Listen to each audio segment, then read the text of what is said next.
Presiden Amerika Serikat Donald Trump memastikan Selat Hormuz akan kembali dibuka penuh mulai tanggal 19 Juni tahun 2026 setelah tercapainya kesepakatan damai antara Washington dan Teheran.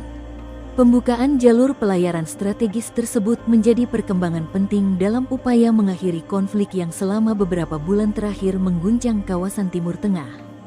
Kembalinya aktivitas pelayaran di Selat Hormuz disambut positif pasar global. Harga minyak dunia tercatat turun signifikan, sementara bursa saham internasional menguat setelah muncul harapan bahwa pasokan energi dunia akan kembali stabil seiring meredanya ketegangan antara Amerika Serikat dan Iran. Di tengah optimisme tersebut, sejumlah negara sekutu AS di Eropa masih mempertanyakan detail implementasi kesepakatan damai yang akan ditandatangani pada Jumat mendatang. Mereka menilai masih diperlukan kejelasan mengenai mekanisme pengamanan jalur pelayaran serta proses pembersihan ranjau sebelum lalu lintas kapal benar-benar pulih seperti sebelum konflik. Kapal-kapal mulai bergerak, banyak yang bermuatan minyak, keluar dari Selat Hormuz, kata Trump seraya mengatakan, AS tidak akan membutuhkan banyak bantuan untuk menjaga alur pelayaran di Selat Hormuz tetap terbuka.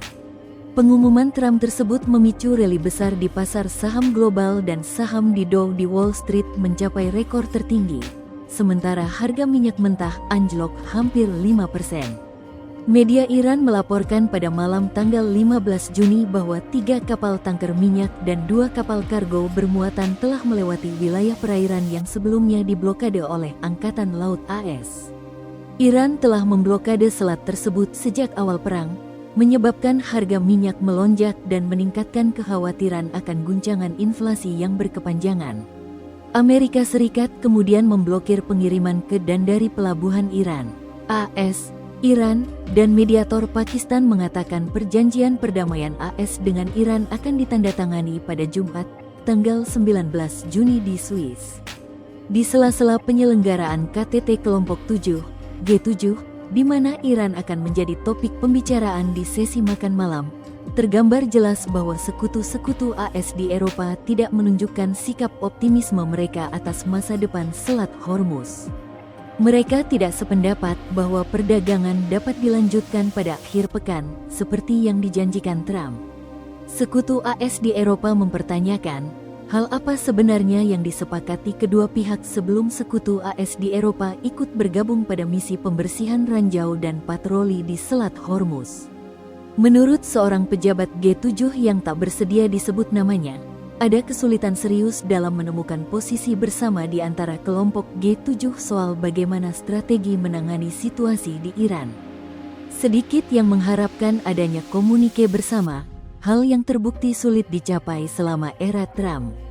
Bahkan Perdana Menteri Italia Giorgia Meloni, yang selama ini cerdik menghindari provokasi terhadap Trump, mengatakan kontribusi negaranya bergantung pada penghentian permusuhan di Lebanon.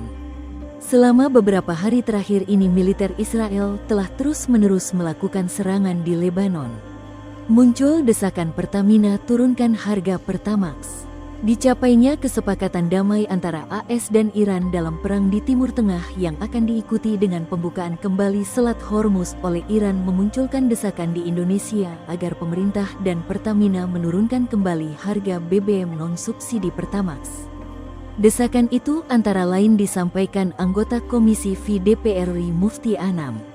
Harga minyak dunia turun hampir 5% pada perdagangan Senin, tanggal 15 Juni tahun 2026, setelah Presiden AS Donald Trump menyatakan sudah ada kesepakatan menghentikan perang antara AS dengan Iran dan Iran bersedia membuka kembali Selat Hormuz. Mufti menyatakan, upaya menurunkan harga BBM kerap terlambat dieksekusi sementara kenaikan harga cepat direalisasikan ketika harga minyak mentah dunia sedang naik. Mufti mengingatkan, pergerakan harga BBM berdampak luas di masyarakat terutama kelas menengah dan bawah. Setiap kenaikan BBM selalu berdampak ke tarif transportasi, biaya logistik, harga pangan, biaya produksi UMKM, hingga daya beli masyarakat, ungkapnya. Mufti mendesak pemerintah dan Pertamina menurunkan lagi harga BBM non-subsidi. Di sisi lain, harga BBM non-subsidi di Indonesia saat ini masih melambung tinggi. Harga Pertamax dibanderol Rp16.250 per liter, naik drastis Rp3.950 dari sebelumnya Rp12.300 per liter. Saat ini harga BBM RON 92 Pertamax naik menjadi Rp16.250 per liter dan harga Pertamax Green naik Rp4.100 per liter menjadi Rp17.000. Download Tribun X sekarang, menghadirkan lokal menjadi Indonesia.